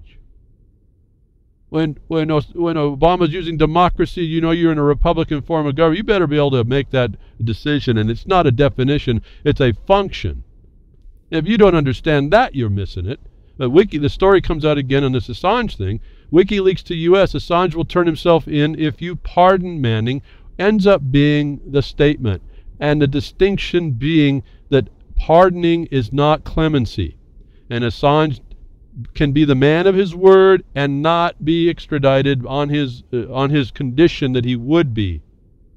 Is something I want you all to pay attention to, because the failure to maintain the exactness of this is how they're defeating us. They make it sound like these definitions, they're not definitions, these powers and authorities that work, what they mean and how they work. You confuse that, you're confused, and you'll never understand what's going on. And you'll be the million people that sign up to witness that Snowden was a criminal, needing pardon, not knowing that what you just did was a real false witness, folks. You're not supposed to do that, let alone ask for a pardon. I mean, really, what did Snowden do? For whatever I think about Snowden, what did he do yet? We don't even know. A lot of allegation going around, but what did he do? Can you tell me what he did in law? Can you tell me the harm that was happened that was proved beyond a reasonable doubt, or whatever the standard is when they stick him in the administrative courts? Can you tell me what that was? And if you can't, why did you witness? Why did you believe you're witnessing some rah behind Manning, Assange, Snowden, any of these people? Apparently, the attorney actually for Assange knows the distinction. And I see this as our failure. It's not about the book dictionary definition. I hear it's important to know all the definitions, but I told you, look at those as jurisdictional definitions. You can't just use the word and say, oh, this is what it says, out of context, place, purpose, and intent, use. All that has to come. All that has to be applied. I know it sounds like a lot, but it isn't after you start doing it correctly. I mean, not correctly, but after you start doing it, exercising it, you start to do it more correctly, I should have said. There's always that question, possibly, when push comes to shove, when there's two competing interests that are legitimate, like they use the word standing, each competing interest has standing, then maybe the ultimate meaning of certain terms might come into play. But for the most part, I haven't seen that that's important. because I don't deal in questions myself. I deal in the things that are set apart, the encroachment of which is a crime. That's not a question. It's not even an allegation. That's why you show cause you haven't done this, because it looks like, I mean, there's no doubt in my mind you violated this. Like for the patent issue, you used a color of authority that even your as a political subdivision, your superior, your sovereign, says that they don't have an interest in. And you're trying to either take jurisdiction, authority, and power and remedy for your own, or handing it to the third party, which could be yourself or some other third party. Those are felonies, folks. And that's the crime side. Don't forget the fiduciary. We don't even talk about the fiduciary side that the patent actually sits in, the relationship side. So we start getting these terms all messed up, and we start thinking we need to be talking about, pardoning myself before I need a pardon, and you don't realize, no, it's not even relevant yet, as I said. And my question was, does Assange's attorney, what was it said? Did he agree to the pardon, that he would come back, or was it the clemency? It turns out, at least by the words out of the attorney's mouth on a video, they know the difference. Why didn't they speak up against the million people that signed up against Snowden? What is this ongoing deception that goes on to not clarify things for us so that we get it better? That I come here every week to try and straighten out on the scantest of subject matters as I choose it, because I got not a whole lot of response from you all wanting to know about certain things. As anybody in the chat on Saturday saw, when I could jump in, I had, 2, maybe 3 very definite things I wanted to convey. And at that point, that's some serious stuff. I'm hearing people are going to get in some real bad, they have a real bad way and they need some help. And those that were well read understood what I was saying. I can't tell you it was a solution. I can just suggest it as an option of a remedy and hope they can do the rest. So this is not a question. This is not an issue. This is not, I didn't have to go to the dictionaries over all that. These are actionable remedies that are to be acted upon. There's no trifling here. And as soon as we get out of all that and understand this dialogue, well, we're going to be a whole lot better. We'll see right through stuff, call it out. You want to talk about being able to out fake news and all this other fakeness? I do that every week I come here. I do this every week. I don't know why it's a question. I don't know why I've got a challenge by lots of people, except pretenders, contrarians, ego. I don't know. I don't know what it all is. It just doesn't work. For most people, it's not working, and they want to question me on my success. It's pretty fascinating. One guy who seems to be plugging on all cylinders is John Rappaport. He brings out another one. We're talking about hacking your life and hacking things and the traverse that goes on to give you something, some shiny thing to focus on, and you go over to look at it, well, they club you in the head. You never should have left that narrow path that you're supposed to be maintaining. The big one, how environmental killing becomes a medical disease. How environmental killing becomes a medical disease was just another one of these exposés of how these people, these specialists, these experts, create a field that they're going to cover, that they cover exclusive to everybody else, and they're on the special bus and you're not, and you think they're an authority, and they redefine things for you, like the psychiatry. Just make up terms and say a bunch of subjective actions would equate to that. Nothing evidentiary, actually. He goes on to now talk about the giant pig farm disaster, a medical hoax and cover story.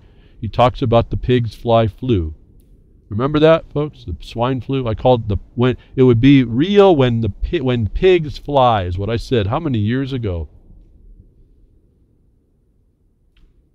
He shows you how the pig industry, how pigs put out like 10 times more waste than humans do, the animals that we are, and that they really do need sewage treatment plants, and that they don't, they're actually spreading a bunch of problems around for people to get a hold of.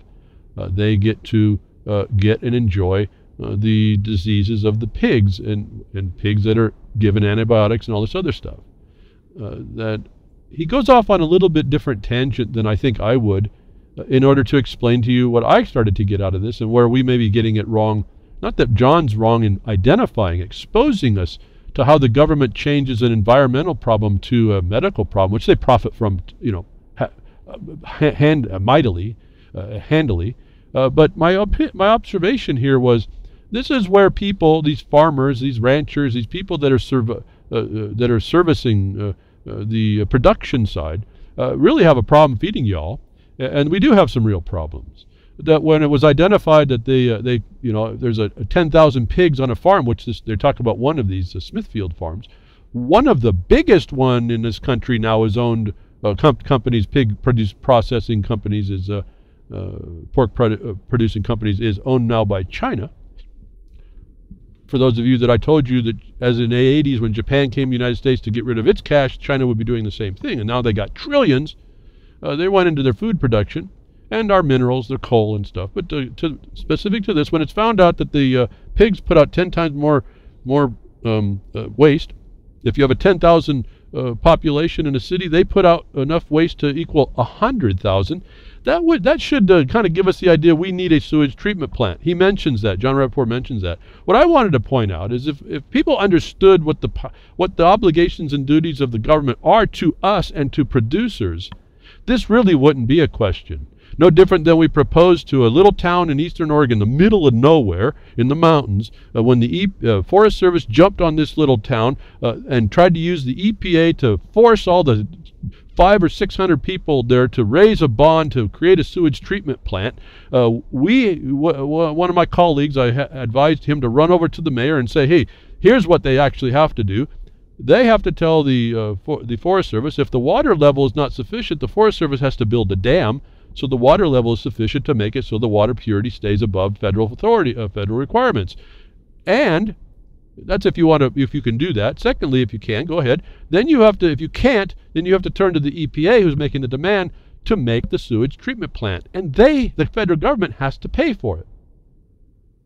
We put that before the mayor. The mayor then turned around and put that before the agency. They shut up for a long time. They came back. EPA said, we'll put in the sewage treatment plan. What we'd like you to do is cover the cost of this and this and this. So it wasn't a perfect win, but the little town only had to come up with a couple $100,000, I think, overall on a multi-million-dollar sewage treatment plant. They certainly didn't want to make that dam, I can tell you that. And so this is the same answer. I looked at this. We have in our hands the answers that would solve problems. These are real problems.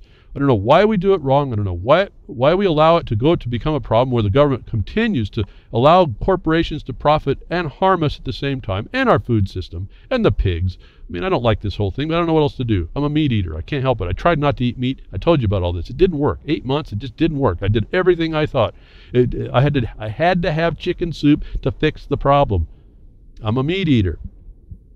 I don't eat a lot, but I have to have a bit. So pigs are kind of that problem. But we have the power as producers and people to say, EPA or state, you have to build a sewage treatment plant. Now, why don't we? I can sit here quiet. None of you probably have an answer. But I have experienced that when you make those proper demands, you stop the government from thinking they can regulate you, and you show their obligation and duty is on them, things change. See, when you have a producer trying to produce for the rest of the country, they're not supposed to be burdened with the costs that the society also puts on them for, let's say, cleanliness. In the case of waste disposal. No, all the people by the Treasury are supposed to step in and build that waste disposal system for that company. Because why? They are supplying you. Or the way the taxes work, they're supplying the needs of the persons liable, the other corporations, which is another problem because these producers are now considered corporations instead of the producers, to show the chasm is even bigger. In other words, in this country of land disposal law and use and enjoyment, the producers have a special place that is supposed to be assisted, fostered, encouraged, protected, supported, and all the other good side things by the government. You all, if I can put it that way. Why? Because the producer is feeding y'all.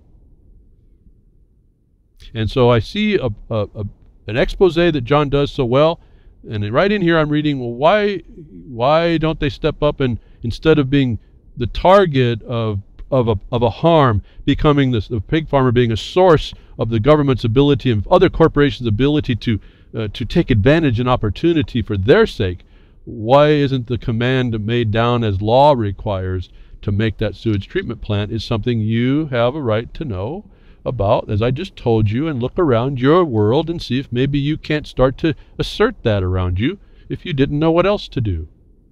Maybe you have a pig farm around you that doesn't smell so good. Maybe you can go do some research in your state and the federal law and find out what I'm talking about is the correct way, and then approach it the correct way.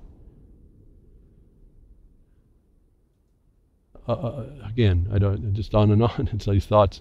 Did I even, I'll have to say it again. I don't know if I said it. I hate to take all the time it takes. Did I say that this is for prodcast and pastcast? This is BTWRLM198. Now that I'm over 2 hours in. Wow. Wow. Anyway, so I get off. And there we are. Not so cool. Now for you all listeners on the past cast. Anyway, here we are. To me, this is a pretty neat thing we could actually start to do, and I don't know why we're not doing it. It's there for us to do.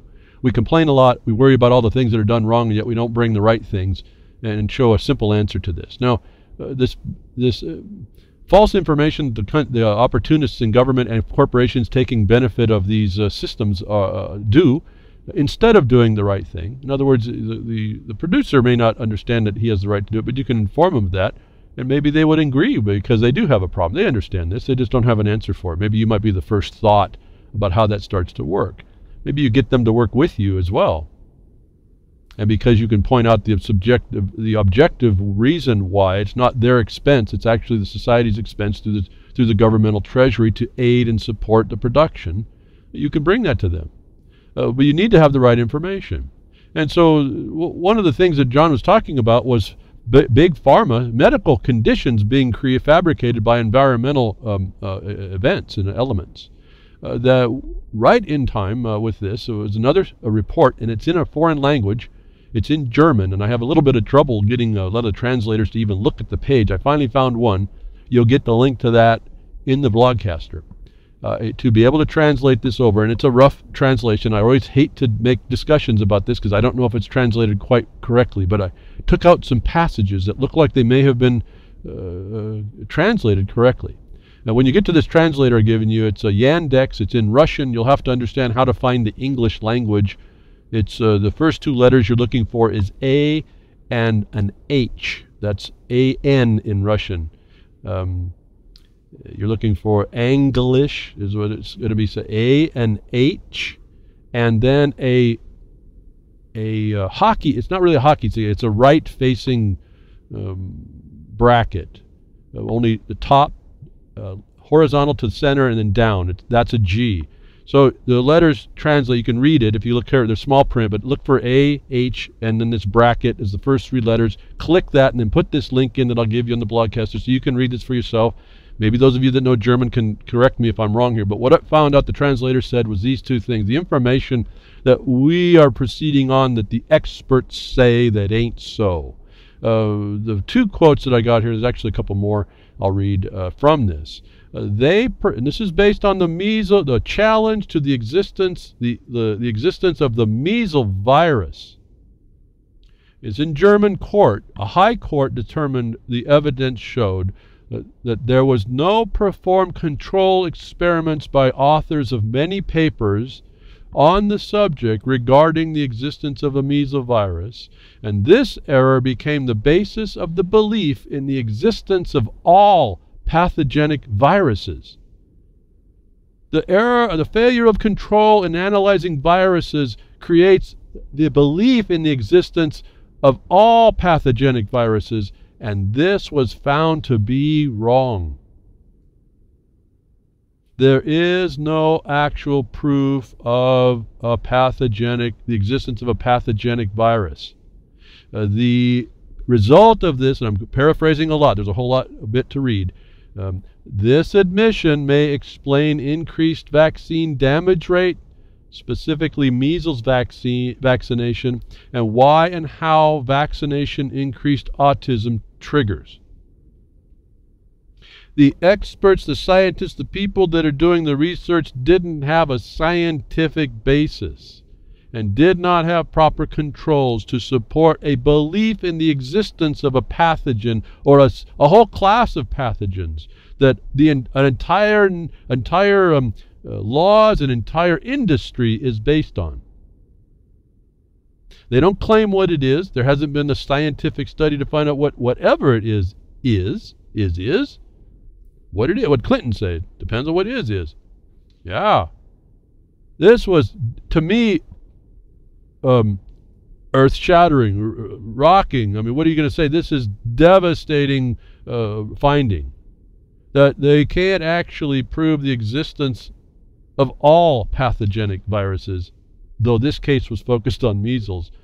I'm just shaking my head inside of my head reading the things. My head's not shaking, but there's a little guy inside that's shaking. Maybe I've got an alien in me. He's just shaking his head. The experts say, folks, these are liars. These are lies. They all just justify themselves. When you push comes to shove, somebody stood up, a doctor I think he was, stood up to challenge this theory, this idea, this belief. And it wasn't provable. Do we know what they are? Well, we might. It might be knowable. But what the industry of pharma and virus, but maybe bacteriological and fungicides and oh darn it, what was the other one? I think Wilhelm Reif. I get these names mixed up. I'm sorry. Fix the name. The Reif generator guy. He figured out that these critters change their form depending on the environment they exist in.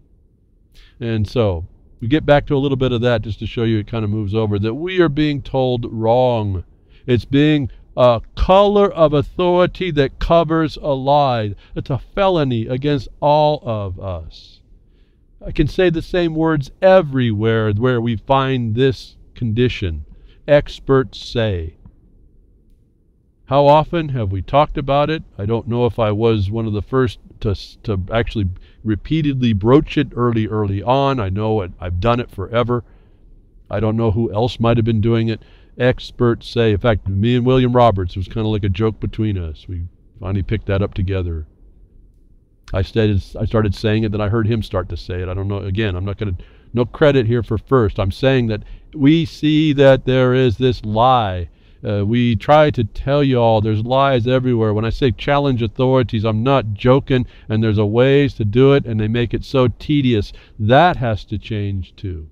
We need to flip the presumption of truth on these experts off to you really do have to prove this. This case may allow you to see what that standard needs to be. And maybe when we start to put that pressure, the other things like I told you, well, maybe the government should just make a sewage treatment plant and get done with it. Oh, and they would have to pay for the cost of operation too.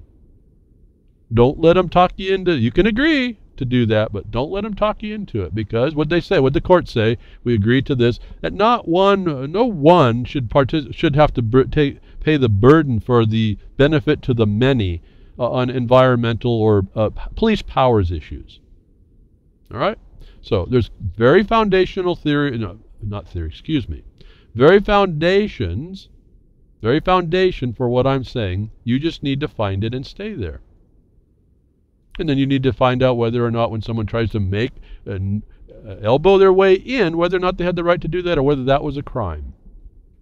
I was fascinated by this. There was now a court case, if we needed one, that proved that there is no actual scientific basis for the belief of the existence of all pathogenic viruses.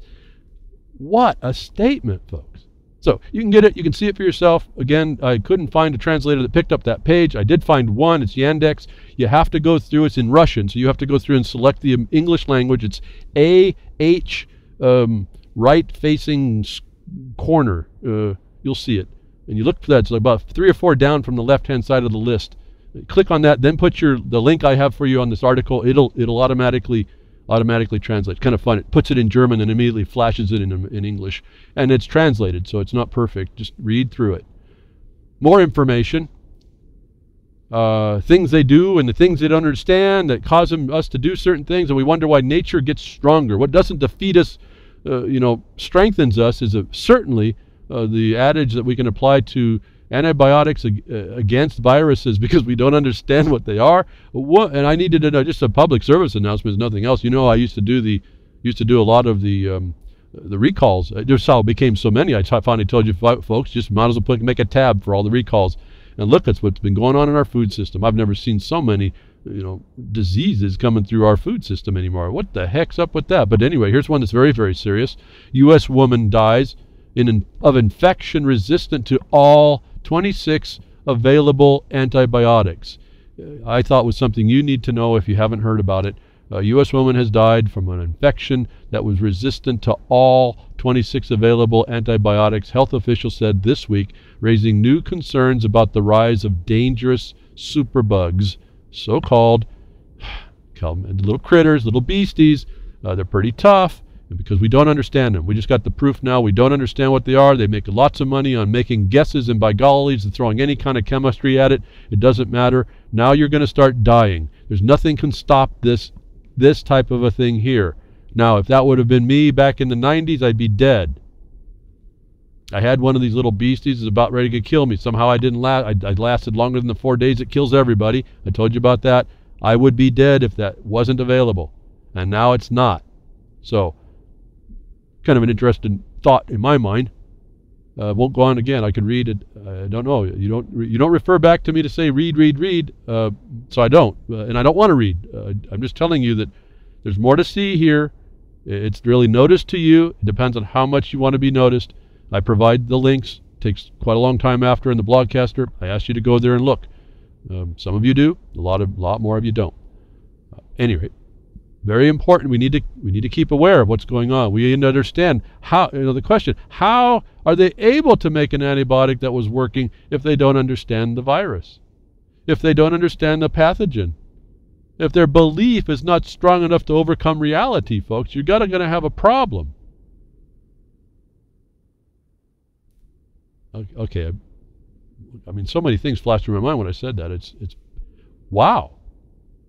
Wow, apply that across the board on all your beliefs, folks. Things you believe that just ain't so. As I try to advance to y'all, there's just certain things that you can objectively prove in reality and certain other things that just become this ongoing noise in your life that you keep perpetuating because you don't lay the foundation. To the point now the anarchists are arguing over what anarchy is. It's just fascinating to me. Like I said, I'm busting a gut over that. I can't get past it somehow. They don't even understand the problem enough to understand that they're in the problem. They don't understand the dynamic of how it's so ludicrous what's going on. And I see this in so many different areas. And we just have to stop that in ourselves. This is ourselves, a problem in us. Now we believe authorita. We believe experts. Experts say a court case, a guy finally stands up with enough credentials to be able to fight, which is another problem. Not every one of you can do it. They only allow it to certain people, and despite all the corruption there might be, it was shown that there's no proof for the expert to say what they believe. Now I hear crickets. Now, okay, notice to you first time on that story, I don't know how many people got it. I was shaking my head on that. I could not believe to see the proof in the pudding, so to speak. And I have to then take given that that the translation was sufficient enough for me to interpret that. I just highlighted the very important things that came to me in that passage. It says that they cannot prove a belief with an actual pathogenic virus, and that on all of them, folks. And yet we make medicine, so-called. Now, moving on over to another thing that a long time ago we talked about that is coming back to haunt us. Now, finally, I didn't know why this took so long, but here it is. Remember I talked a long time ago, for those of you who've been with me for a long time, boatloads of the trillions that went over, the trillions with a T. Two boatloads of trillions went over to Britain. A U.S. quietly, this is a couple weeks ago, I finally get to it, U.S. quietly drops bombshell. Wall Street banks have $2 trillion European exposure. Do I hear you laughing? Did you guys break through? Did I hear a little bit of big burst out of laughing here? Was that a quiet bombshell at all, folks? This is how they're promoting this is a quiet bombshell. No, they told us that 2 trillion, but what I called the boatload of trillions, went over to Europe, went into Britain. I thought it was coming back a lot sooner than now, and it's not even coming back. It's just being retold and exposed as a bombshell to y'all to explain the trouble that we're going to be in and saying the writing's on the wall. I want you to read how the dynamic is. So me telling you, a lot of people misinterpret me anyway. And I don't have the mind all on this to know exactly everything that's going on about it. But they're finally retelling us that there's a $2 trillion exposure as Brexit starts to happen. I told you all of this is for a reason, and we're seeing the fallout now of the notices to us that eventually become paralysis in your life through policies, financial and monetary policies that bring on what we'll understand as austerity. Whether or not the new administration can curb that, I don't know. Stopping, making the definition of the extent of the Clean Water Act to navigable rivers only will not stop this problem on you. And so, everything's got its own thing and purpose. Again, how they describe things, we talked about the Obama, the qualified one, describing the United States as a democracy that he was ruling roughshod over. And we get the story a little bit, actually weeks before that. Democrats want 9/11 style special commission to probe Russia. This is now getting Putin's insight about this is a Maidan style color revolution. The Democratic members of the United States Congress called Monday for the creation of an independent commission to investigate Russia's attempts to intervene in the 2016 election, similar to a September 11th panel. Moving down to the second paragraph, their Protecting Our Democracy Act would create a 12-member bipartisan independent panel to interview witnesses, obtain documents, etc., etc. Now, what they are over may be a democracy, but what you are supposed to be guaranteed is a Republican form of representative government. Can you tell me the difference? It's in function, folks, not in a definition. So your legislators believe you are in a democracy. They want this commission. They define their protection, their policies in the democratic sense. They have no recognition of what they're supposed to be doing here. It is, to me, another power that you can use. It's beyond, that's right, Ron Stephen, when they were having a discussion about this democracy, some guy running for office doesn't want to lay down an objective basis for his terms. It has nothing to do really with the definition. It's what's the function. For us, it's a lot clearer than it may be in Canada. So, but your Congress is saying you want the title of the act, Protecting Our Democracy. Well, this is what Obama is saying. He's leaving in a reduced form. That you progressives now are going to get in a tough space now. The arc of progress is going to diminish here. But stay true to the project. This is what Congress just called for in something that was a lie. Something which was not even viable. And so, what do we do? That's kind of out there. What do we do? Maybe we need to get local. Maybe we need to start talking to those congressmen. Maybe we need to start saying, you better straighten your stuff up. I don't care that you're all a bunch of Republicans. You're allowing this Democratic stuff without telling everybody. We don't live in a republic. And if you're not saying that, maybe you don't understand. And if you don't understand, then you're not doing your obligation and duty to the people, not the legislators, the men and women in the country. Maybe you have no clue. Maybe that's why we're where we are. Maybe that's why someone like Trump stepped in. People don't even understand it. He spoke to keep saying what he's saying is populist. Absolutely. He's speaking to your sentiment, but he's not speaking in substance to it. That's why I'm waiting for his deeds. I hope you are too. We can only see what happens, the fallout now of this thing. It's potentially sitting there. But as long as we have a bunch of people in places that are supposedly that are the whole people, those your representatives, so-called, of that fiction, they think that the thing that they're doing is in a different function. Not likely is that thing's going to change. So thank you for tuning in today. I hope something that I have said today helped you. gave you some guidance and something you can use, something you can apply, something you can work on. Thank you very much, Grimner, for all you do. Again, iHeart.com. I think we're on. We'll get all the past casts, not live there. RealLibertyMedia.com.